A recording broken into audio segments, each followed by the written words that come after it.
வாழைக்காய் வறுவல் சிம்பிளாக ஒரு 5 நிமிஷத்தில் எப்படி பண்ணுறதுன்னு பார்க்கலாம். ஒரு வாழைக்காயை இந்த மாதிரி தோலை எடுத்து சீவிக்கிங்க. சீவிட்டு மறக்காமல் இந்த மாதிரி சின்ன சின்ன துண்டுகளாக இந்த மாதிரி ரொம்ப திக்காகவும் இருக்க வேண்டாம். இந்த மாதிரி தண்ணியில் தான் போட்டு வைக்கணும். கீழே போட்டால் கருத்து போயிடும் தட்டில் வச்சிங்கன்னா. சரிங்களா? இப்போ எப்படி வறுக்குதுன்னு பார்க்கலாம். வாழைக்காய் வறுவலுக்கு கொஞ்சம் எண்ணெய் ஊற்றிக்குவோம். ஒரு 3 ஸ்பூன் ஊற்றிக்கிட்டால் போதுங்க. இல்லைனா எண்ணெய் எஜெக்ட் ஆகும் ஆயிலை. இந்த வாழைக்காய்க்கு தேவையானது ஒன்றுமே இல்லைங்க. ஒரு சின்ன ஸ்பூனில் ஒரு ப்ளைன் மிளகாத்தூள் எடுத்துக்கோங்க. அதுக்கப்புறம் ஒரு பெரிய டேபிள் ஸ்பூனில் கொத்தமல்லி தூள் எடுத்துக்கோங்க. ஒரு 1/2 டீஸ்பூன் உப்பு எடுத்துக்கோங்க. இப்போ பார்க்கலாம். அதில் இந்த வாழைக்காயை போட்டுக்கலாம். எண்ணெயில் லைட்டாக அந்த தண்ணி போகிற அளவுக்கு லைட்டாக பரட்டி விட்டுக்கோங்க.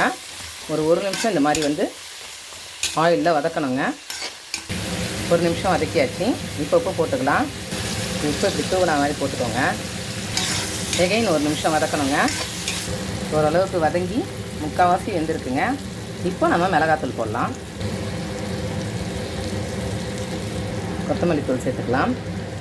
ஏன்னா மிளகாத்தூள் ரொம்ப காரமாக இருக்கும். அதுக்காக தான் 2 ஸ்பூன் கொத்தமல்லி தூள் போடுறேன். இதை அப்படியே பரட்டி கொடுத்துக்கலாம். அவ்வளவுதாங்க. ஒரு 2 நிமிஷம் தான் இந்த மாதிரி பரட்டணும். உங்களுக்கு சுவையான வாழைக்காய் வறுவல் ரெடி.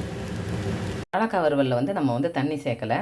ஸோ அதனால் இது காலையில் பிள்ளைங்களுக்கெல்லாம் வறுத்து கொடுத்துட்டு நைட்டு பேலன்ஸ் இருக்கும்போது அது பார்த்தா கெட்டு போயிருக்கும். ஸோ அந்த மாதிரி இல்லாமல் ஒரு 2 டேஸாக இருந்தாலும் இந்த வறுவல் ரொம்பவே நல்லாயிருக்குங்க. நீங்கள் ட்ரை பண்ணி பாருங்கள்.